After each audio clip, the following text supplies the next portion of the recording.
Welcome, friends, to our India's Knowledge Series video number 11. Today, we will be discussing India's 21, the effects of changes in foreign exchange rates. We have an equivalent standards in India, AS 11, and there are significant differences between AS 11 and India's 21 as far as the accounting for the effect of changes in foreign exchange rates. Mainly because in an Indian accounting standard perspective, that's the India's perspective, we will be dealing with multi subsidiaries, multinational investments in associates and joint ventures, and transactions with many other countries, whether it is simple to accept only the question of the exchange currency at which the transactions are entered into or the investments are made and subsequently restating that number into the presentation currency. So India's 21 felt that it is an equivalent standard in IFRS's IAS 21 with the same number, felt that there needs to be some more additional discussion we should consider when we are talking about accounting for the changes in forex rates in the standalone as well as consolidated financial statement. And to that extent, a detailed guidance is available under Ind AS 21. The standard is a very small standard, but still, we will be discussing with a lot of case studies for the purposes of our understanding because the complexity involved in accounting for forex differences are quite significant. Friends, before I go into the standard proper, I must thank all of you for giving very good feedback, encouraging comments, and also request to consider certain additional areas in each of the standards, posting a lot of queries which has to be answered. I am overwhelmed with your response, and I am also feeling that whatever I am doing to kill my time is actually helping in benefiting a lot of professionals as well as students when they are preparing for their CA final examination. I'm very happy. And what I suggest is you can share this video as well as the other videos, or maybe you can ask your friends to subscribe to the channel so that whenever I upload a new video, they will automatically have the link for that and they will also get benefited. In simple terms, let the knowledge be reach the largest audience level rather than only within ourselves. And another thing which has been appreciated by many of the students uh, who are preparing for CA final examination is the entire presentation is in English and we are not switching over to any other vernacular language, even for the purposes of small references. And accordingly, a lot of people who does not know are not able to understand the other presentation which are available in YouTube channels where it is being conducted in the local language are capable of being understand this entire India standards. So I'm very happy to note that particular aspect as well. So please share this video and also ask your friends to view this video so that the knowledge can go for a larger audience. With this, let us go to the standard props. Move on to the general principle. Now only we are coming to the accounting principle. As of now, we have decided to determine or we will be working to determine what is a functional currency, what is a foreign currency, what is a presentation currency or reporting currency. Now we are going into the general principle. What I have said before, what is the recording currency and functional currency. If both are same, nothing is to be done as per Ind AS 21. Suppose if they are different, then I said we have to remeasure the difference, and the remeasurement goes to the profit and loss account as expenditure or income, as the case may be. So any difference between the recording currency and the functional currency will go to the statement of profit and loss. Suppose there is a difference between functional currency and reporting currency. If both are same, INR, nothing to be done. Suppose if it is US dollar as a functional currency based on the primary indicators and secondary indicators, but my reporting currency is INR, then we call it as a translation, and translation not goes to the translation differences not goes to the P&L. Translation differences goes to the equity, and we will see how it goes to OCI and then how it goes to foreign currency translation reserve account. We will go into that little later. So for this purposes, we have to also understand what is monetary items and what is non-monetary items. The reason why we have to consider monetary item and non-monetary items are very simple. The standard prescribes a measurement principle. What is the rate to be applied for converting the monetary items to the reporting currency or functional currency? It gives some sort of guidances. And similarly, what is the rate which has to be applied with respect to non-monetary items? It gives a guidance. So that is the reason why we should understand what is monetary item and what is non-monetary item. I have given a set of items which are appearing in the financial statement, and our idea is to understand whether this is a monetary item or non-monetary item. Before that, let us see the definition of a monetary item and what is the definition of non-monetary item. Monetary items gives a right to receive. If it is an asset, it gives a right to receive a fixed or determinable number of units of currency. For example, I have trade receivable. I have to collect that money. I have a fixed amount. That is, if I have sold in INR. So to that extent, this is also collectible from an Indian entity in INR. So I know if the amount of debtor outstanding or the invoice price is, say, for example, 2 million INR, 2 million will be the fixed amount or unit of currency which I will collect. So I'm very clear that because of that, the trade receivable will be a monetary item. Suppose I have sold the goods as part of my export activity. So in an export activity, what will happen? I have to collect the amount. But what happens is this amount will be collected in a currency, but it's not fixed. It's depending upon what is the currency price or exchange price which is prevailing at the time of actual remittance by the customer. So accordingly, I have to determine what is the amount of currency or units of currency which I will collect. So that is also a case where trade receivable in a export operation is also becomes a monetary item. At the same time, it also says if it is an obligation for a liability, if my obligation is to deliver a fixed amount or determine an amount of currency, units of currency, then it becomes a monetary item. Then what is non-monetary item?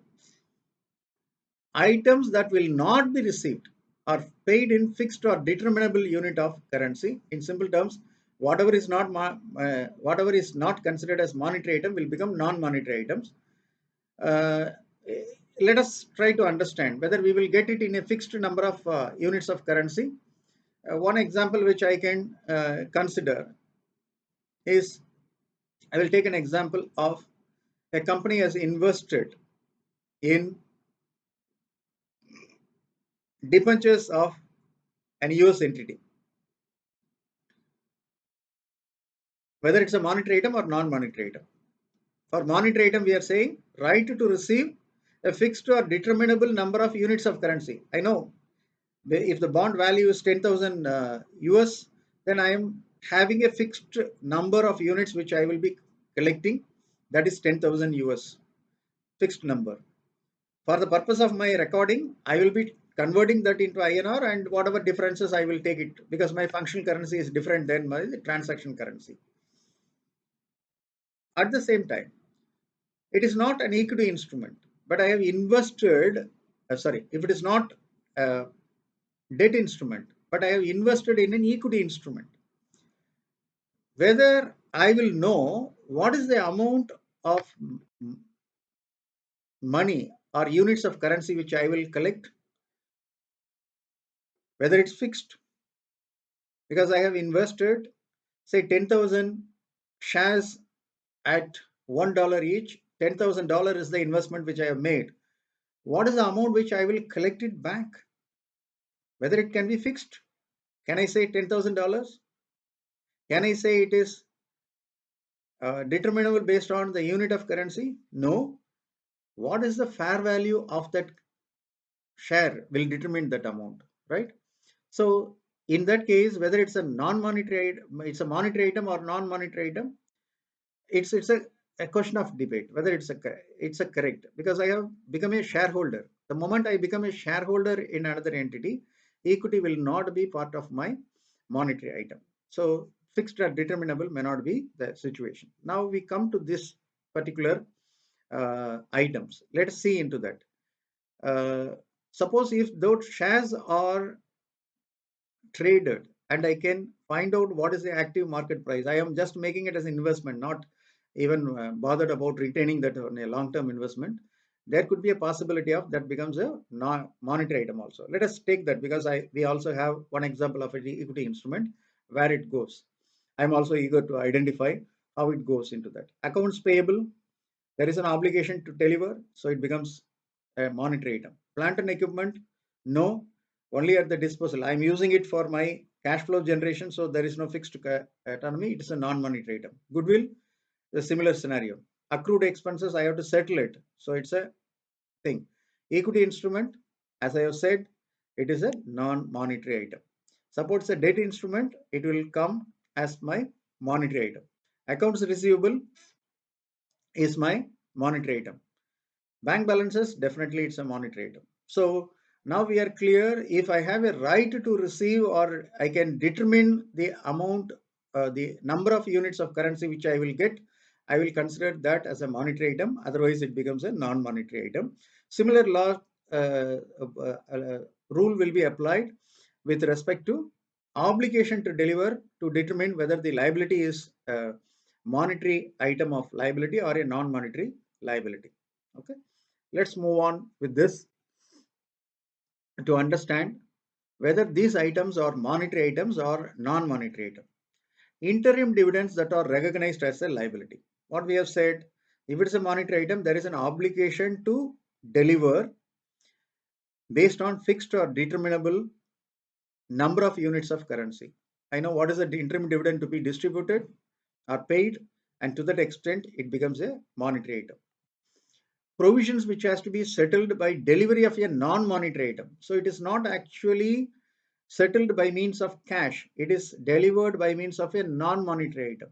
In that case, whether it changes the characteristics, but we know what is the amount of settlement to that extent, because it is going to be settled by means of the fair value of the non-monetary item, it is considered as a non-monetary item. Suppose if it is going to be settled by means of an item which has been a monetary asset, then it becomes a monetary item.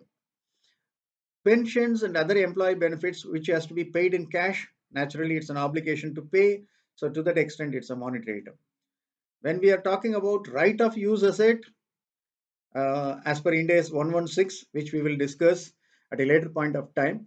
In fact, some of the feedback which I have received from uh, many of you is to cover Ind AS 116 also, because this standard has an applicability for 31st March 2020.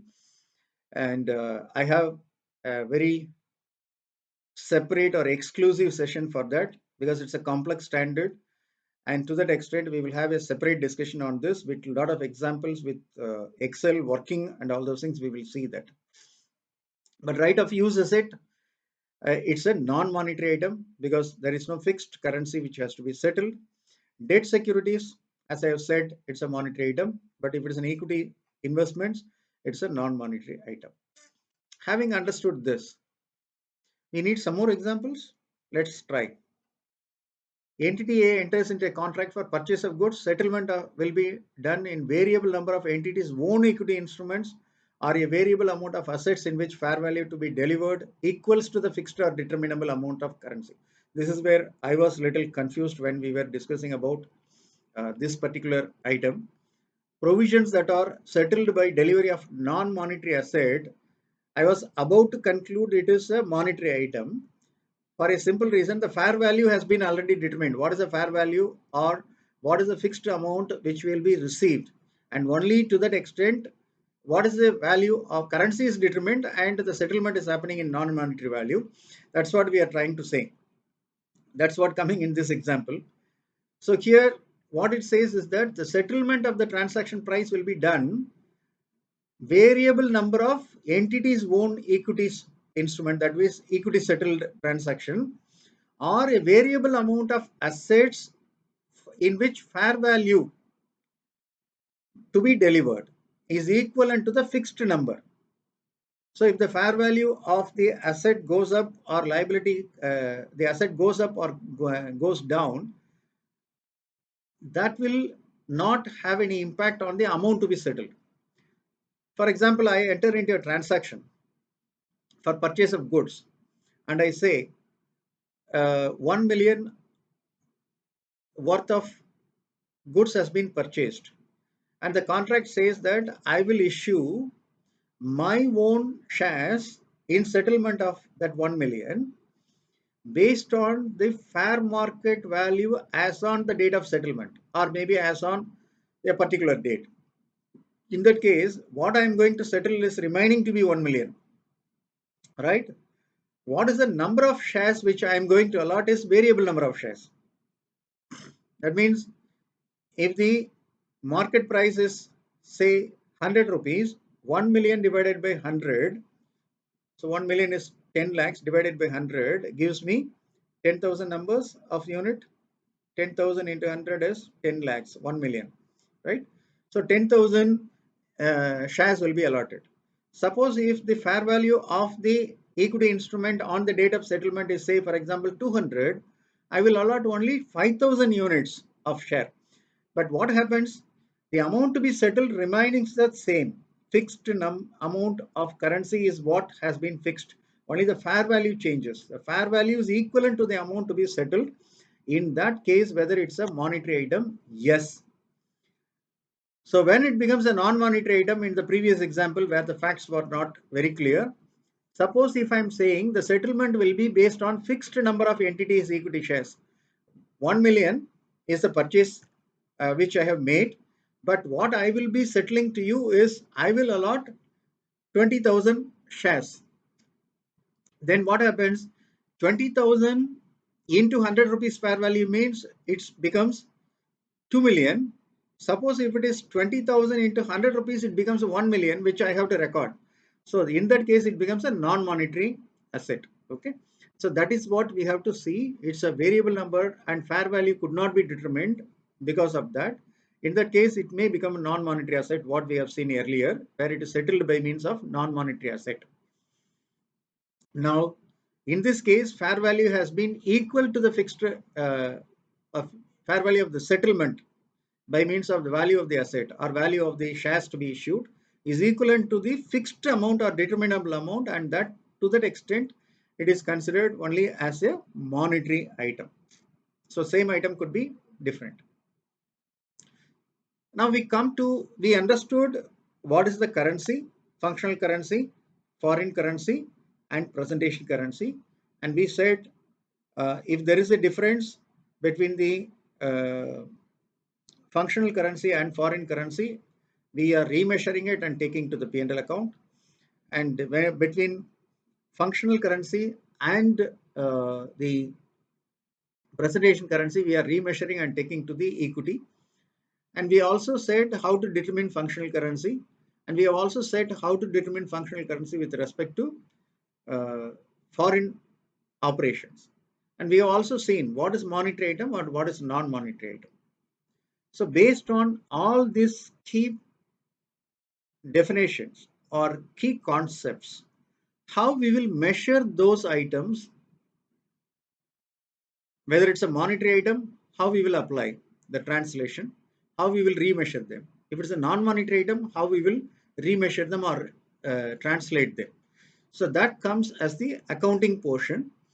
In the initial recognition, I have to first record as per the functional currency.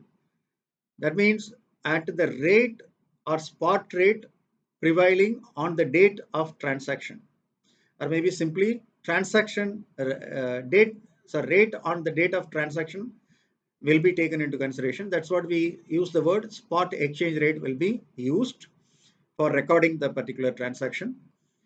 Suppose I don't wanted to use the exact spot rate, because during that particular date the spot rates are going up and down, and I wanted to use an average rate. I can use it for a particular day or particular week or a particular month. Appropriate average rate I can apply. But the standard makes it clear, if the exchange rates are fluctuating significantly, in that case, the average rate should not be applied because it is inappropriate to use that particular average rate. Then you have to only go for the spot exchange rate of uh, the transaction. Okay, so everything which we are talking about, initial recognition and subsequent measurement, or initial accounting and subsequent measurement of the particular items of expenditure or the assets and liabilities, etc. How we will do that. Subsequent measurement could also happen on the date of settlement of the transaction, or maybe when we are preparing the financial statement, the items are unsettled and are lying as a liability or asset or as a non-monetary item. How we will do that transaction at the end of the reporting period. If it is a monetary items, I have to translate those items based on the closing rate. That is what is the year-end rate. Again, for the closing rate for the particular day, I can use the average rate. It's not permissible.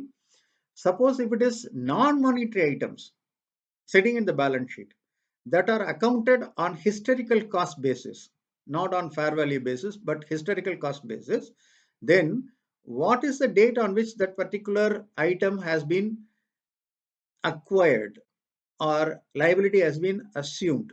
In simple terms, what is the rate on which the transaction has happened? That rate should be adopted if it is a non-monetary item held at historical rate. What is the other possibility?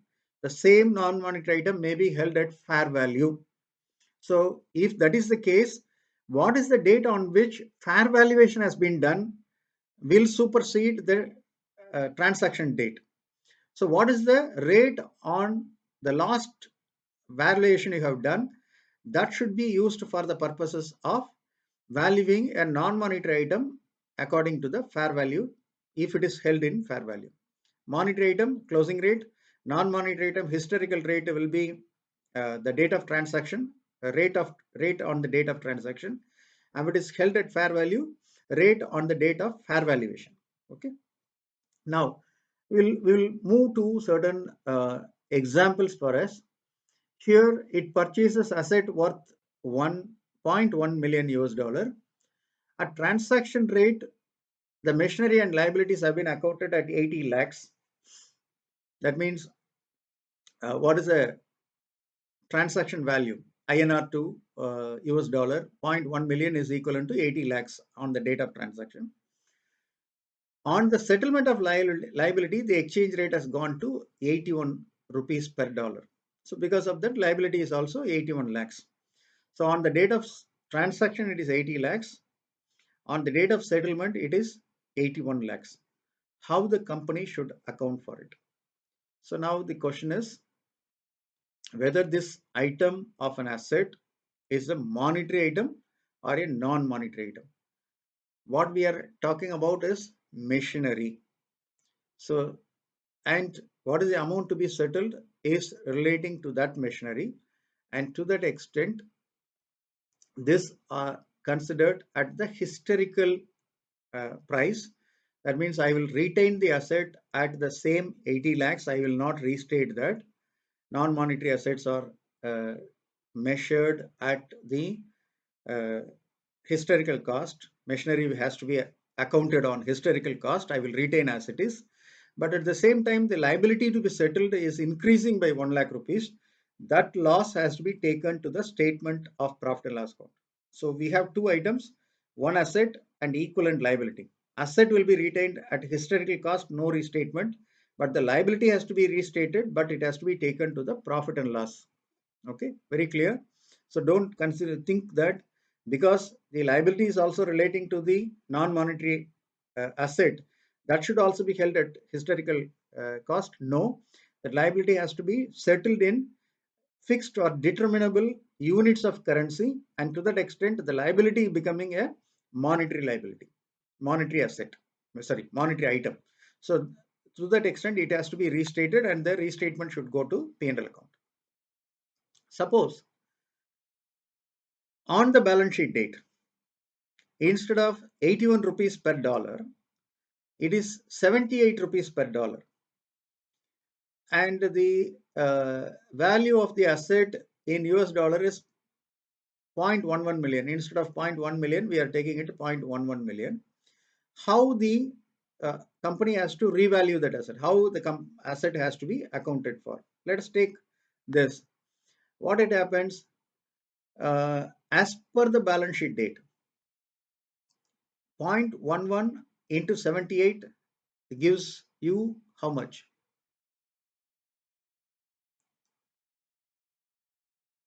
It comes to 85.80 lakhs. 78 lakhs plus 7.8 lakhs, yes, 85.80 lakhs.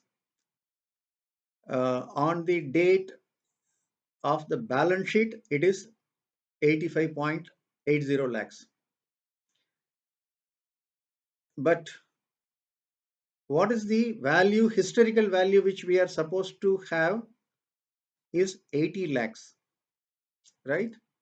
So 5.8 lakhs is arising as a difference between the original value and revalued the asset, because here we are saying company revalues the asset, not as per Ind AS 21.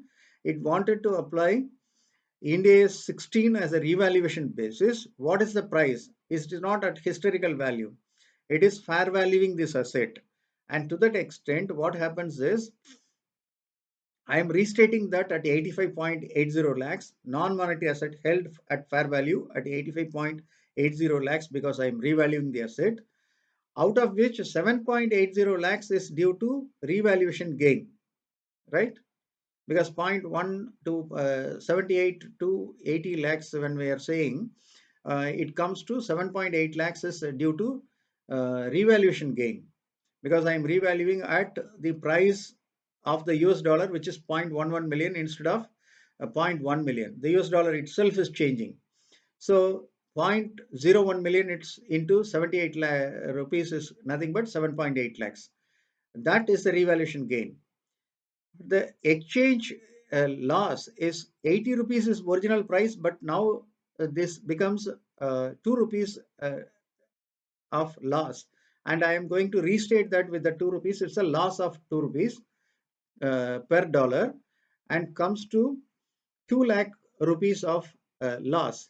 That 2 lakh rupees is arising out of exchange loss. One is a revaluation loss, because I'm fair valuing it from zero point 0.1 million US dollar to 0.11 million US dollar at the closing rate. Another is my 80 rupees per dollar has now come down to 78 rupees per dollar. So there is an exchange loss. How I have to account for it? Revaluation gain will be credited and this exchange loss should be debited. The question is whether I have to take the 2 rupees to P&L account and 7.8 rupees to OCA. You please understand, when we are talking a case of a non-monetary item being translated, normally it has to be checked with what is the guidance given in the relevant accounting standard. In Ind AS 16, it says that it should be routed through OCA, other comprehensive. Any revaluation gains or losses should be accounted in OCA. when revaluation gain of 7.8 comes, there is a attached loss which is also happening, and accordingly net amount will be recognized as in the OCI 7.58 as a revaluation gain and 2.00 lakhs as part of exchange loss. In exchange loss, it also goes to OCI in this particular situation. Exchange difference, we know pretty well what is the difference between the original currency and what we are supposed to consider. Suppose if the settlement is happening, that is, the transaction is also happening and settlement is also happening in the same accounting period, the entire exchange differences will also automatically recognized in the same period, because at the time of settlement anyway you know what is the outflow and it will be recognized. Sometimes I sold goods but the settlement happens only in the subsequent accounting period, then at every reporting period till settlement I have to restate the numbers or remeasure the numbers and account for it in the respective accounting period. That's a very simple principle, we know pretty well about that. Now, if it is a monetary item, how it has to be accounted for? It should always be recognized in the statement of profit and loss account as an income or loss, as the case may be. Exceptions to the rule is if this is part of a net investment in a foreign operation. I have an investment or I have given a loan to one of my foreign subsidiary. That loan, the intention is I am not going to call it back. It's to support that foreign entity. So it is considered as part of the investment in the foreign subsidiary. To that extent, that will not come as part of the monetary item, or it is not considered. It's a monetary item, but the translation difference is not accounted in the profit and loss account, because the accounting for net investment in foreign operation is little different. Suppose if this particular monetary item is relating to hedge accounting. For example, if I have a trade receivable and also I have a forward contract connected with that, whether I have to restate the difference and take it to my P&L account or I have to keep it separately. So in this case, it says if it is part of the hedge accounting, then it will not go to the P&L account, because hedge accounting says only effective portion will, ineffective portion will go to the P&L account. Effective portion will be retained in the equity as part of the OCI. So accordingly, like net investment in foreign operation and hedge accounting, both of them will also go to the equity. And another thing is, we have talked about where the entity continues to opt for the existing contracts entered into as per para 46A of AS 11, where we have taken a detailed discussion. In that case, it will also be retained with the FCMI DDA till such time 2021. It will continue to be maintained in the equity and not part of the P&L. So normally the P&L, except where it is relating to net investment in foreign operation or relating to hedge accounting or when it relates to FCMI DDA, in all these three cases, it will go to the equity through OCI, and in all other cases, it will be in P&L relating to a monetary item. Now, how it will be recognized? Suppose if I am saying it is a, we have seen for the case of monetary items other than net investment, etc., how to be accounted, we know it has to go to the P&L account. What happens if it is relating to net investment in a foreign operation? As I have already told, it should go to other comprehensive income. Okay, it has gone to the other comprehensive income, but one point of time, at a later period of time, I have disposed that investment. The entire investment made in the foreign operation has been disposed of. What I have to do with that profit or loss which arises? I cannot still hold it in equity because the investment is no more existing and net investment is nil. So the entire amount which has been accumulated in the equity along with the further profit or loss which came in on disposal should be recycled to the profit and loss account in the year of settlement of the net investment. Okay. So again, there is some confusion which will come whether the net investment is partial disposal or complete disposal. You'll see in a slides which has to come later on. Suppose if it is relating to your long-term monetary items, we said that it will be accumulated in the equity, and accumulated amount will be transferred according to the maturity pattern of that long-term monetary item. That is, what is the repayment period of the external commercial borrowing, for example. It will be accumulated, whatever differences comes in, whether income or losses, both will be credited or debited to FCMI DDA, and that balance will be amortized over the remaining period where the loan has to be settled. Okay, that comes as the discussion, as the treatment. So we have seen a scenario where there is an exception, and if it is a hedge accounting, automatically it goes to 109. So Ind AS 21 will not have any impact, a role to play. So we have seen the case, monetary item normally to the P&L account. If it is net investment, we have to accumulate in FCTR, or foreign currency translation reserve, will be recycled to the profit and loss account on disposal of that investment. If it is relating to option exercised for long-term monetary items accumulated in FCMI DDA, amortized over the period of the long-term monetary liability. So we are clear on this. If it is hedge accounting, we said go to Ind AS 109. Let's take some example for us to understand. Functional currency is INR, a foreign operation where the foreign operation is having euro. Entity B issues a perpetual debt. That means it has no maturity. So why this comes in is that debt investments, we said it's a monetary item. Whereas when a perpetual debt has been issued, I'm just giving you the concept of perpetual debt. It is covered as part of Ind AS 32. If it is a perpetual debt, that is, there is no maturity period, it is normally classified as part of equity. So it is not a debt instrument, for you to understand. That means you will have indefinite stream of interest payment in euros.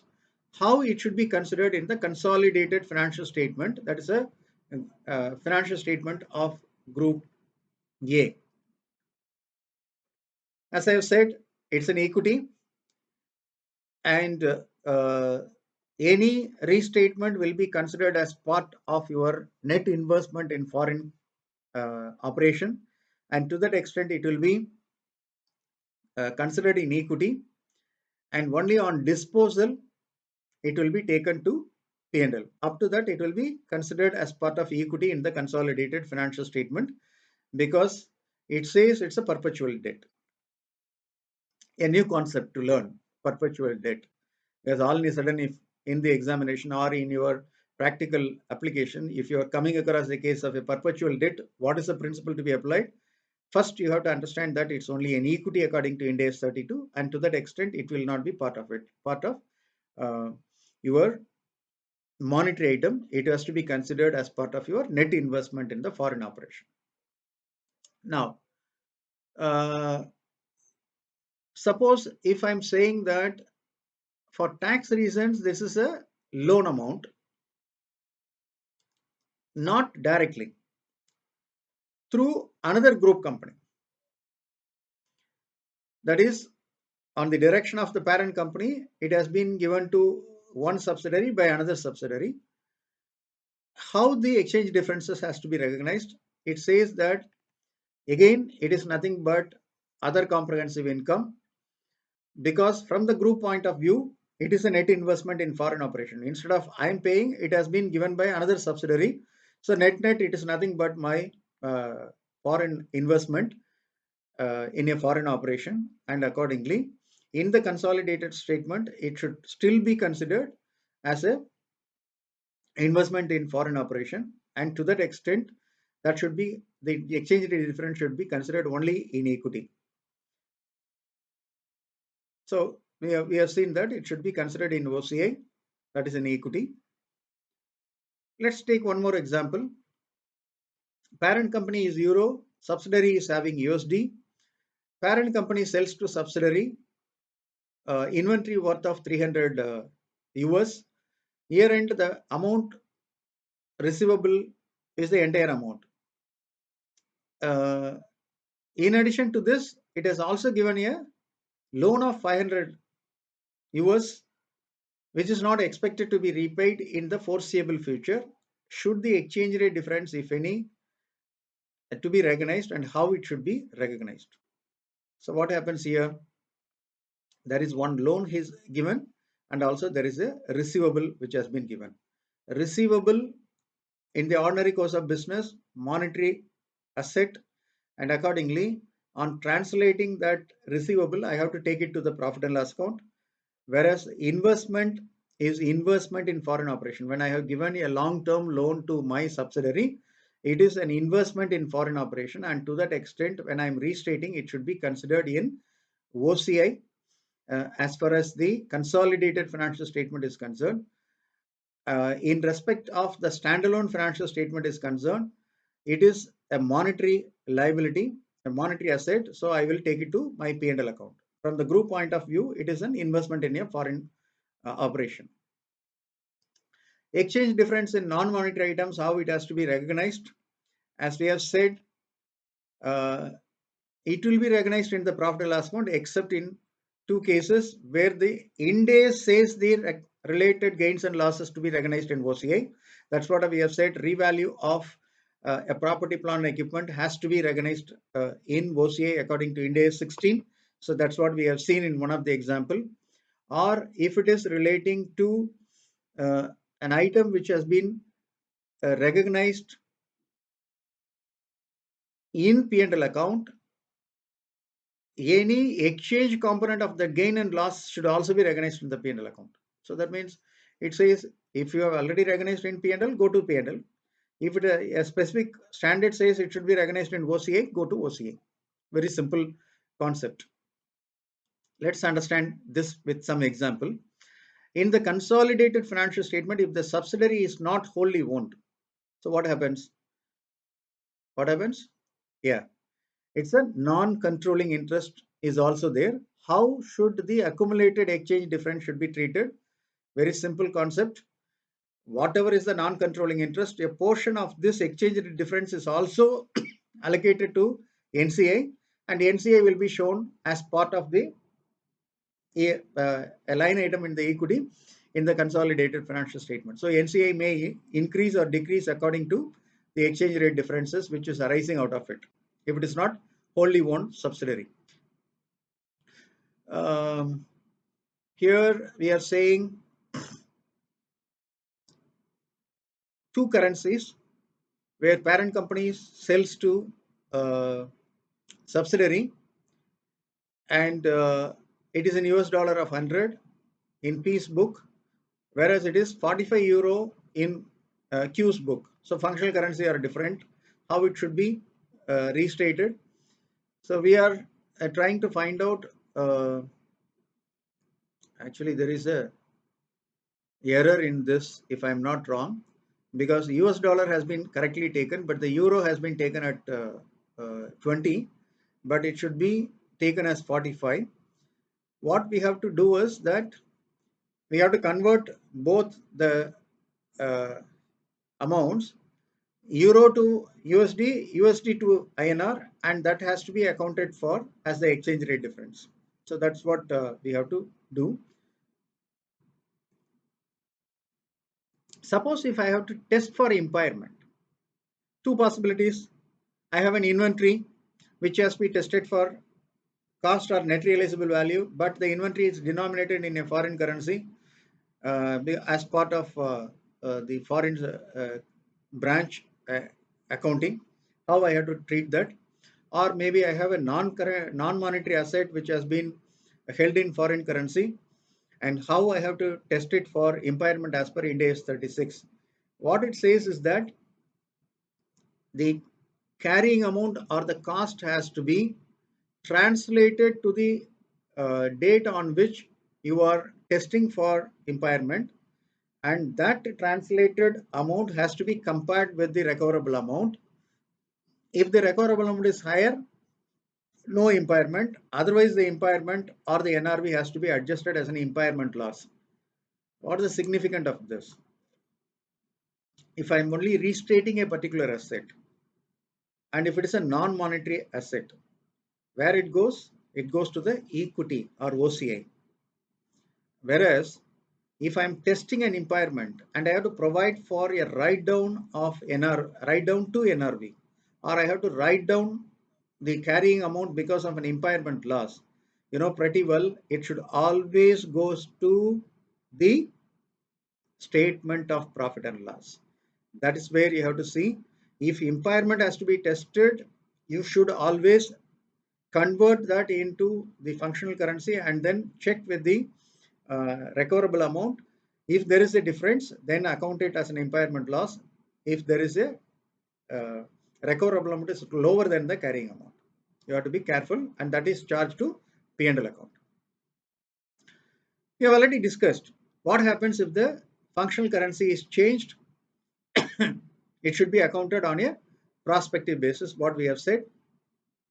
So on the date of change, all the items will be translated using the exchange rate on the date of change.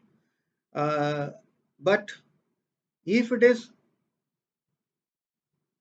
non-monetary items which are held at historical cost, the translate amount will be considered as the historical cost of that particular non-monetary asset. For example, I have purchased on the function at a functional currency of $100. Okay, dollar becomes euro for functional currency in the current year. Historical value is denominated based on what is the INR to US dollar. Now I have to find out what is the euro to INR, euro to INR, and consider that as the historical cost. Okay, the INR equivalent to that euro has to be considered if the functional currency changes. But again, it is prospective adjustment. When I am saying prospective adjustment, the comparative period financial statements are not restated. The line items are not restated. Both the P&L as well as the balance sheet is not restated.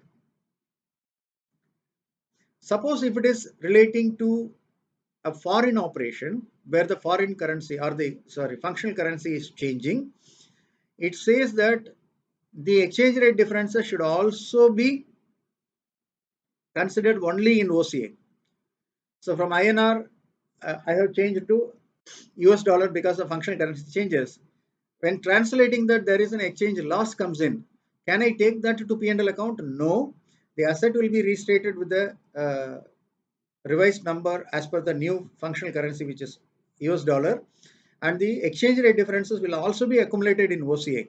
It will not be reclassified to equity or profit and loss account till such time the foreign operation is fully or the foreign operation is disposed of. That's the rule which we have to apply, where there is a net investment in foreign operation has to be considered. Till such time, the entire thing will be accounted only in OCI.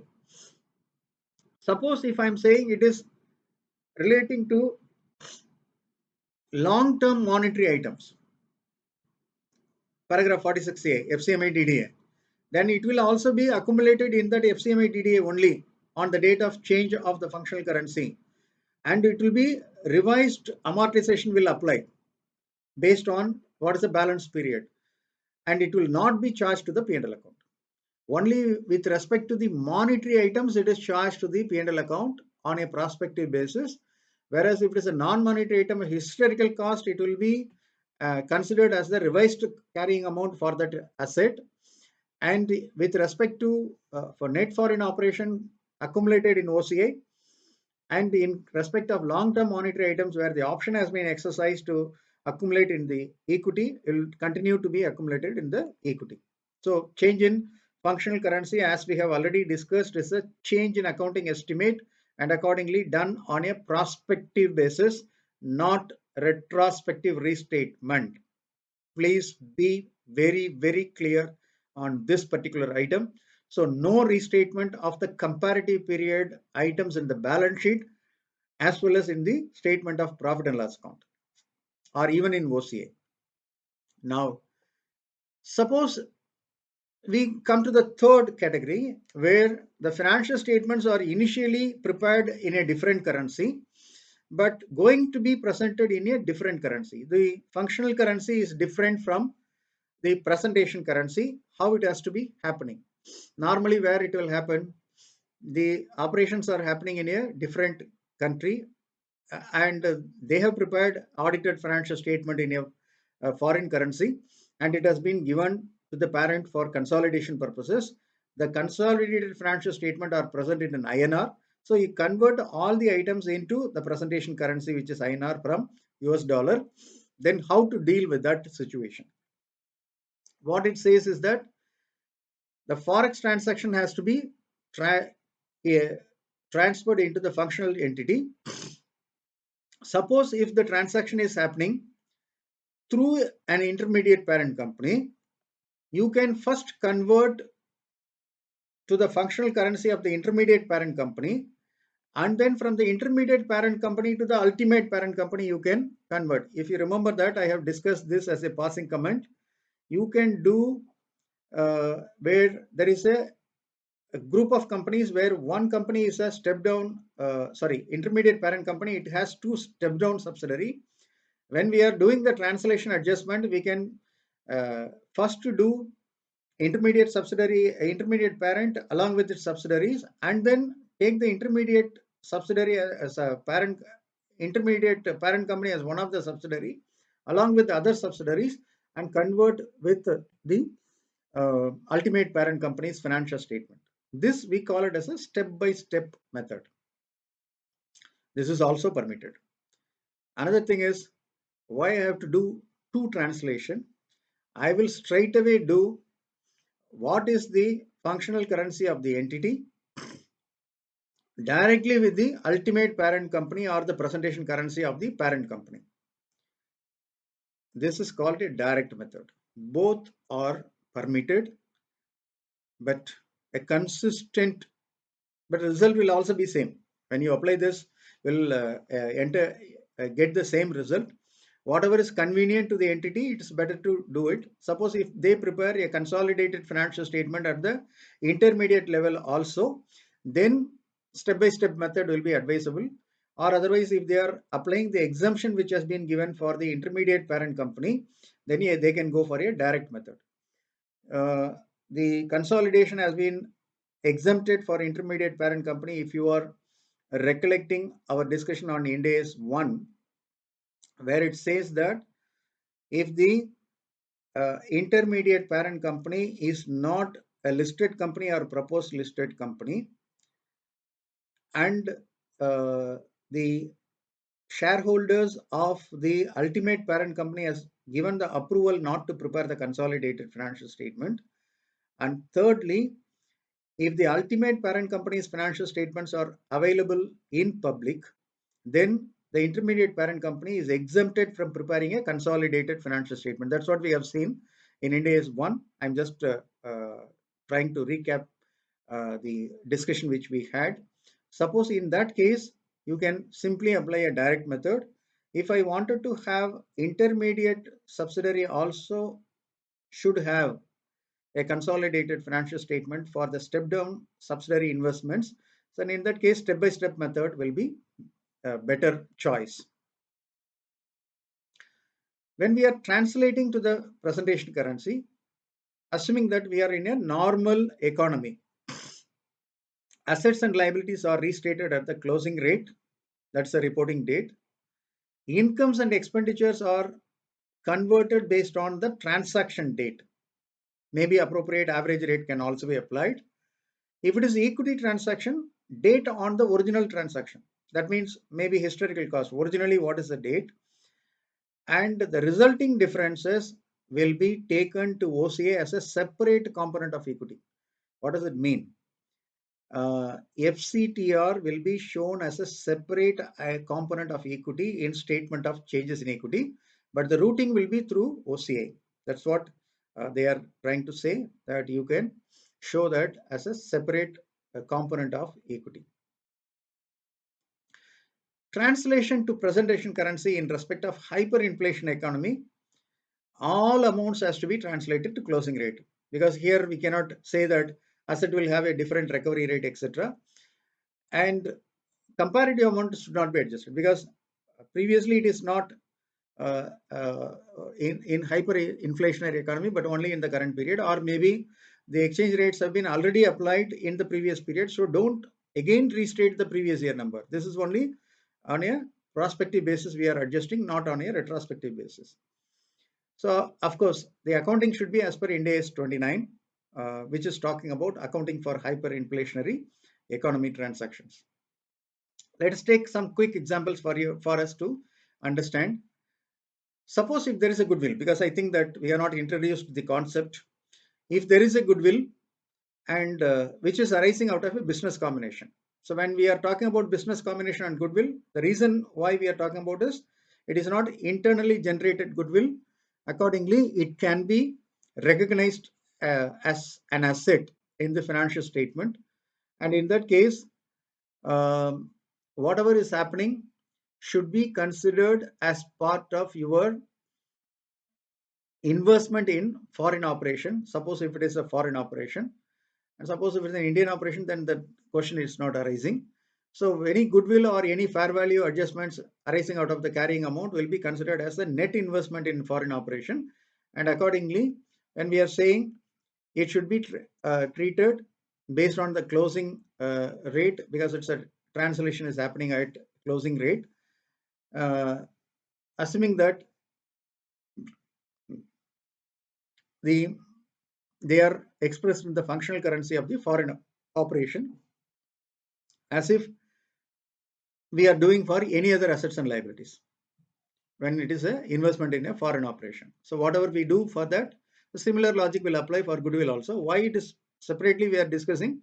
Normally we consider that goodwill is not a non-monetary asset, and accordingly whether we have to translate on the transaction date or we have to do it at the year-end rate, it says closing rate has to be applied as if we were doing for any other assets and liabilities, and not on historical rate or the date of transaction on which the acquisition has happened. That's the reason why this concept is specifically included for your discussion by means of an example file. There are other points which we have to consider when translating the foreign operation. Uh, when I'm translating a foreign operation, net investment in a foreign operation, it is more or less equivalent to translation to presentation currency. That's what I have said. If the functional currency and presentation currency are different, then we call it as a translation, and the translations are considered uh, normally as part of the equity and not part of the P&L account. Only on disposal it will come to the P&L account. One possible question could be, I have the financial statement of my investment in foreign operation, which is preparing the financial statement on December, and I prepare on 31st March. So 3 months gap is there. Whether different reporting date can be used for the purposes of restatement, it permits you, because normally it expects that same date, but Ind AS 110, which is talking about your consolidation adjustment, gives not more than 3 months is permitted. So December financial statement of the subsidiary can be considered for consolidation by translation with March figures. But only thing is, Ind AS 110 says if there are different reporting periods are applied, significant transactions or events which is happening between the different dates should be adjusted. For example, if the exchange rates differences are very huge or significant, then even though I am considering December number for restatement, I will also consider the exchange rate difference which is significant for the purposes of March. That's what we are trying to say here. I think that is the example which I'm having here. Uh, December is the subsidiary's financial period, whereas March is the financial period for parent company. No major transaction in the 3 months. So to that extent, you can use that for consolidation purposes. But the exchange rate has significantly moved from 70 rupees to 85 rupees. What we have to do on the net asset of 1 lakh US dollar. So it is a significant adjustment. So for consolidation purposes, that should be a use. That's a March 20, I mean, March rate should be used instead of December rate. Okay, because it's a significant rate. Otherwise, we can use two different accounting period if it is not significant to the financial statement. No major differences are arising. So we have talked about when we are having a net investment in a foreign operation, we are accumulating to foreign currency translation reserve account and not to the P&L account. Through OCI, it goes to FCTR. And what to do with that FCTR? What it says is that if it is a disposal of the entire investment in the foreign operation, the entire portion of FCTR should be reclassified to profit and loss account. If suppose if it's not a wholly owned subsidiary, net of NCI portion will be transferred to P&L. The balance will be part of NCI. Okay, not non-controlling interest. Suppose if it is a partial disposal of joint arrangement, that is my net investment is not a subsidiary, but the net investment is a joint venture or an associate, and after the partial disposal has happened, this is held as a financial asset. I'm not considering as a net investment in a foreign operation. It is only considered as a financial asset. In that case, it says reclassify the entire FCTR to the P&L account on disposal. Even if it is partial, the entire FCTR has to be transferred and the balance should be considered, balance investment should be considered, or the carrying amount of the investment should be considered as part of the financial asset. And to that extent, Ind AS 109 will apply and not Ind AS 21 will apply. Suppose if I am saying, no, it is not relating to partial disposal of an associate or joint arrangement. That means if it is a disposal of a subsidiary, then it says only appropriate portion should be reclassified to the profit and loss account, net of NCI, whatever may be. Suppose if it is a partial subsidy because of loss of control, not because of actual disposal, it because of loss of control, again I have to reclassify the entire portion, because the moment I lose control, it becomes an associate or it becomes a financial asset. So I'm no more a subsidiary, so that the entire FCTR has to be converted not as an, it has to be not to be treated as my part of my net investment, but it should be treated as income or loss arising on a financial asset. So naturally, it should be considered as a monetary item and that should be transferred in full. So what is the simple logic? If I'm disposing the entire interest, whether it is associate, joint venture or subsidiary, I have to reclassify the entire FCTR to my profit and loss account, net of portion relating to non-controlling interest.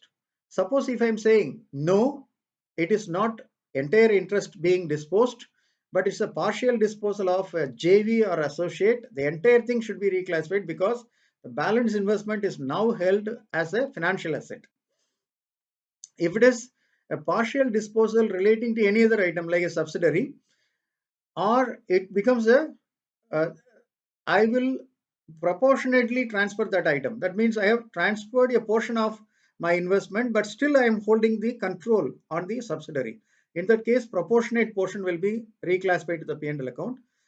When the partial disposal results in my losing the control in the subsidiary, then it becomes a financial asset. So the entire FCTR has to be recycled to the P&L account, net of NCI. So the concept is very clear. Concept goes with a simple common sense, whether it continues to my net investment in foreign operation or becomes a simple monetary item. If it becomes a simple monetary item, reclassify the entire FCTR to the P&L. If it continues to my net investment in foreign operation, proportionate portion taken to P&L, balance is retained in FCTR. Simple logic.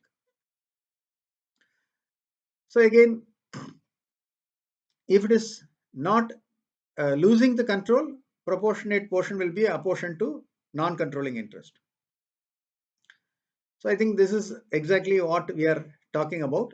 In this case, what we are saying, I'm having 90% investment in a subsidiary. That means there is a non-controlling interest of 10%.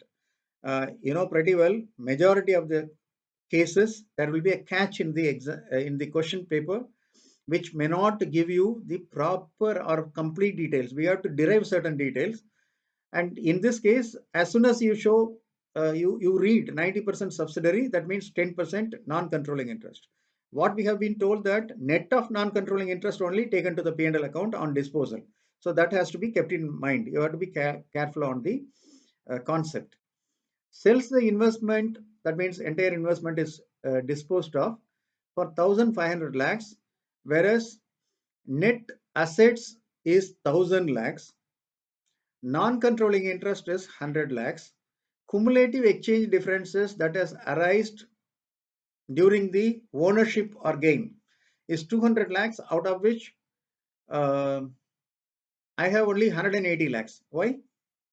20 lakhs is attributable to NCI, non-controlling interest. So how I have to recognize the gain on disposal? What it says that in the consolidated financial statement, it says first investment has been disposed of. So you have to de-recognize the investment. That is what is the cost of your investment has to be de-recognized. And also no more you have non-controlling interest having that portion. So you have to de-recognize the portion of the non-controlling interest which you have recognized in the financial statement. And what is the surplus arising out of it after adjusting this has to be considered as part of your amount to be taken to the P&L account. Let us take this with the number. Sale proceeds is 1,500, cost is 1,000. What is the NCI to be derecognized is 100 lakhs because the value is 100 lakhs. So that is both the investment as well as the portion of the exchange gain. When I'm talking about what is the amount which I'm carrying in FCTR, I carry only 180 in my FCTR, which is nothing but 90% of 200 lakhs, which was arising during the course of my translation over a period of time. So that 180 is transferred from FCTR to P&L account. So the net gain will be 780 lakhs, which has to be considered as part of my gain on disposal of my net investment in a foreign currency. So NCI is removed, then my FCTR is removed, net of what is the portion relating to NCI, and sale proceeds is adjusted against the net assets. I am arriving at the gain on disposal. This type of questions will be very common in examination point of view. So be careful on understanding the concept and finding out what are all the numbers which is required for you to arrive at the answer. And if it is not specifically or explicitly given, first identify how you can derive the number, then work on this. To summarize, if I am talking about a foreign currency transaction which has to be remeasured, monetary items are done on closing rate, and I am taking that to income statement. If it is non-monetary item which is held under historical cost, I am restating only based on the date of transaction. That means whatever date on which I have purchased will be the same rate which I apply, so no adjustment will come to the P&L account or to the balance sheet. If it is carried at fair value, I will apply the rate on the date of fair valuation, and any gain or loss will come to if I have originally recognized in equity. For example, if I am talking about a property, plant, equipment, I have considered that in the equity, so the gain or loss will also be recognized in equity.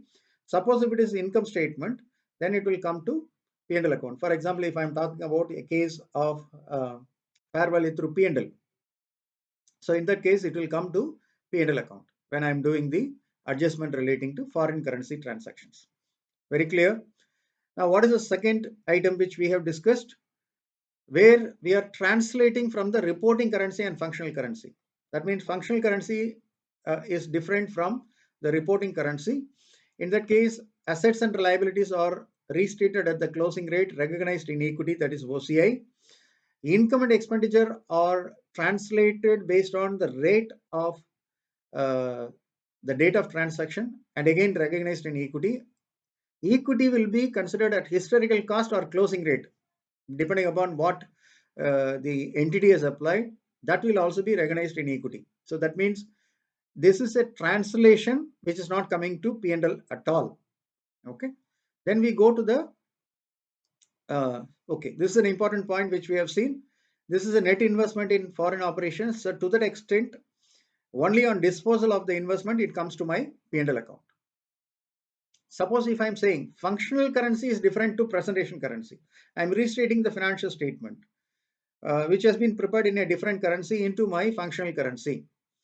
In that case, monetary items are closing rate and taken to income statement. Non-monetary items, it's more or less if you are saying uh, it is only one difference is items relating to income statement in the first case where we are talking about foreign currency transaction, we said it will be accounted on the date of transaction. Here it says weighted average rate can also be applied and it goes to income statement. Historical cost, nothing will go. And there is no item which goes to the equity statement. Okay, that is what important on this particular situation where translation of functional currency to the presentation currency which is happening. Now, what are all the major disclosures which are required? What is the exchange rate difference recognized in the P&L account? And of course, you should also give the accounting policy relating to Ind AS 21. What is the net exchange difference which has been classified as separate component of equity? Maybe in OCI, what is the classification which you have done? And opening and closing balance of the separate component of equity where the translation is happening. For example, FCMI DDA or FCTR, what is the opening balance, what is the transactions during the period, and what is the closing balance which you have to consider. If the functional currency has been changed, what is the reason for the change in the functional currency? You have to explain. If the functional currency is different from the presentation currency, and you should also explain what is the reason for using a different presentation currency. You have to explain that as well. That is a general disclosure which is required. Let us understand what is the difference between Ind AS and AS, because we are starting with AS and try to become an expert on Ind AS. Let us understand this. Ind AS 21 says there is no specific accounting for forward contract transactions. It is like treated as any other similar financial instrument, goes to Ind AS 109, whereas AS 11 specifically has an accounting treatment for forex contract or forward contract. Functional currency is a new concept in Ind AS 21, whereas no such concept is there. It is only talking about transaction currency and the presentation currency in AS 11. Exchange differences which can be accumulated is available only for first time adopter and not for everyone. So subsequent contract has to be accounted as per Ind AS 21 and it cannot be taken to equity, whereas AS 11 permits even for adoption of 46A till 2021 for new contracts as well. So when the presentation currency is different from the functional currency, what is the work which we have to do? Detailed guidance is there. We have also seen how the remeasurement has to be happening, what are all the rates to be applied at all. And the AS 11 is silent on this. What is the taxation impact?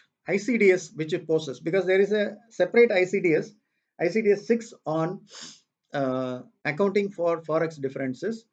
Ind AS 21 says MTM losses arising out of restatement of the financial instruments has to be taken to your P&L account unless hedge accounting is opted.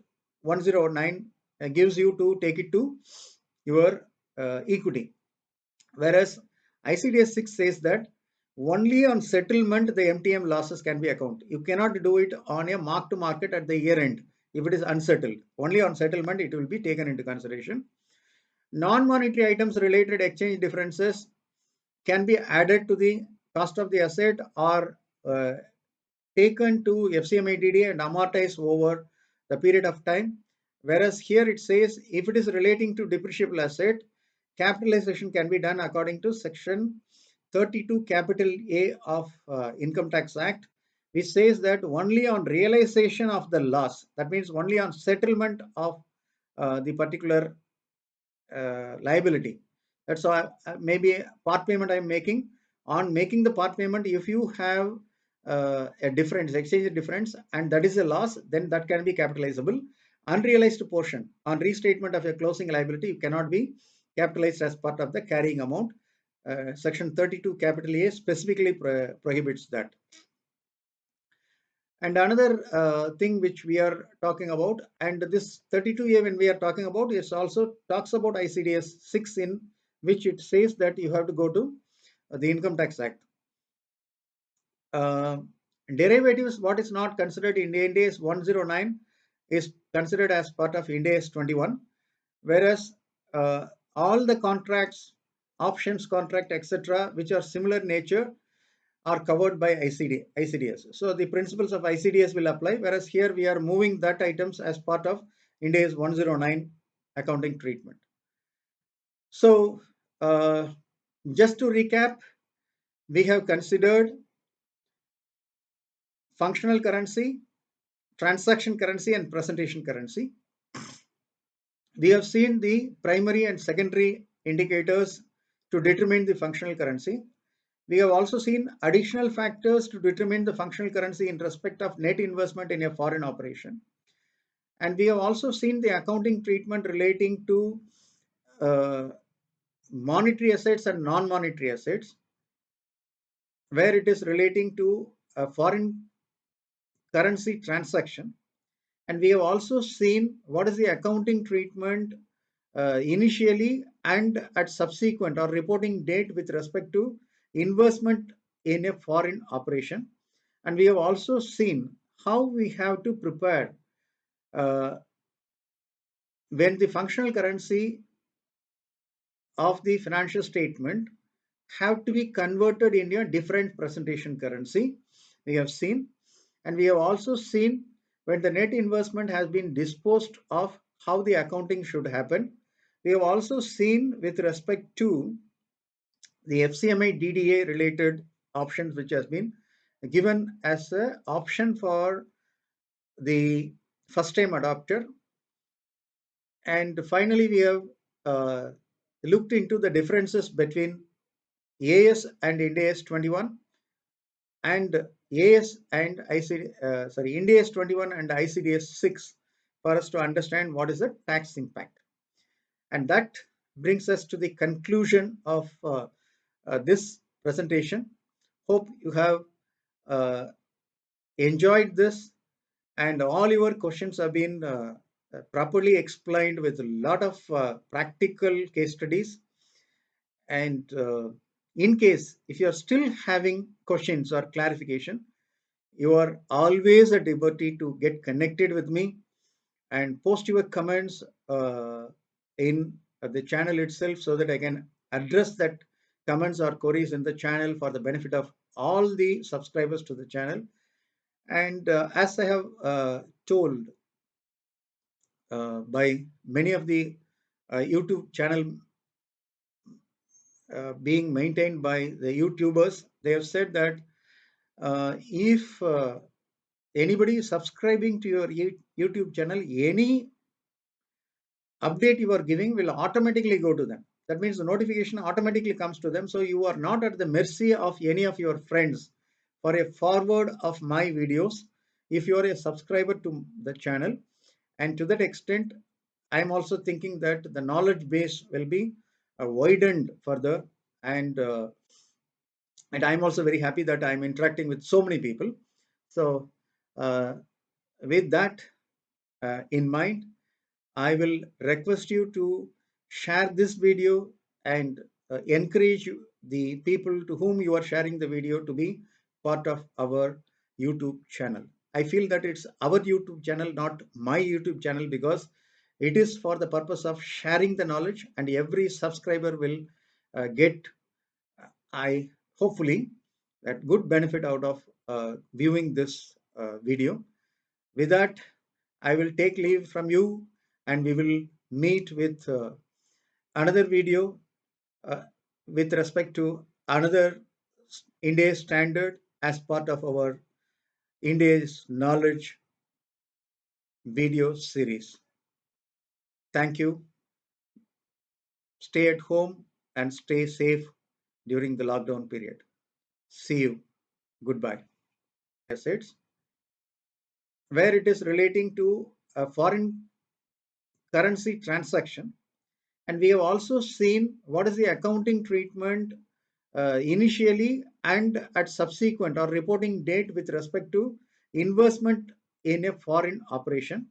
And we have also seen how we have to prepare uh, when the functional currency of the financial statement have to be converted into a different presentation currency. We have seen, and we have also seen when the net investment has been disposed of, how the accounting should happen. We have also seen with respect to the FCMI DDA related options, which has been given as an option for the first time adopter. And finally, we have uh, looked into the differences between AS and Ind AS 21 and AS and Ind AS 21 and ICDS 6 for us to understand what is the tax impact. And that brings us to the conclusion of this presentation. Hope you have uh, enjoyed this, and all your questions have been properly explained with a lot of practical case studies.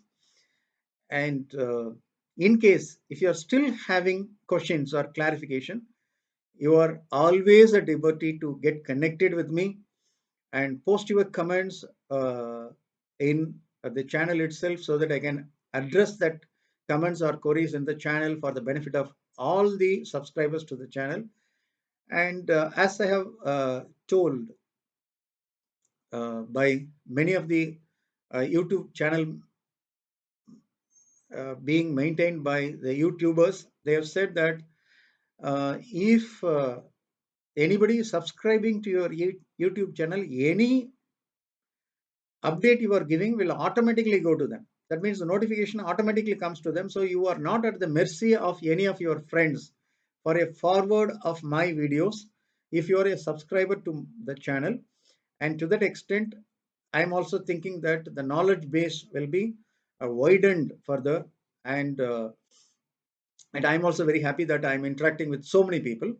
So uh, with that in mind, I will request you to share this video and encourage the people to whom you are sharing the video to be part of our YouTube channel. I feel that it's our YouTube channel, not my YouTube channel, because it is for the purpose of sharing the knowledge, and every subscriber will get, I hopefully, that good benefit out of viewing this video. With that, I will take leave from you, and we will meet with another video uh, with respect to another Ind AS standard as part of our Ind AS knowledge video series. Thank you. Stay at home and stay safe during the lockdown period. See you. Goodbye.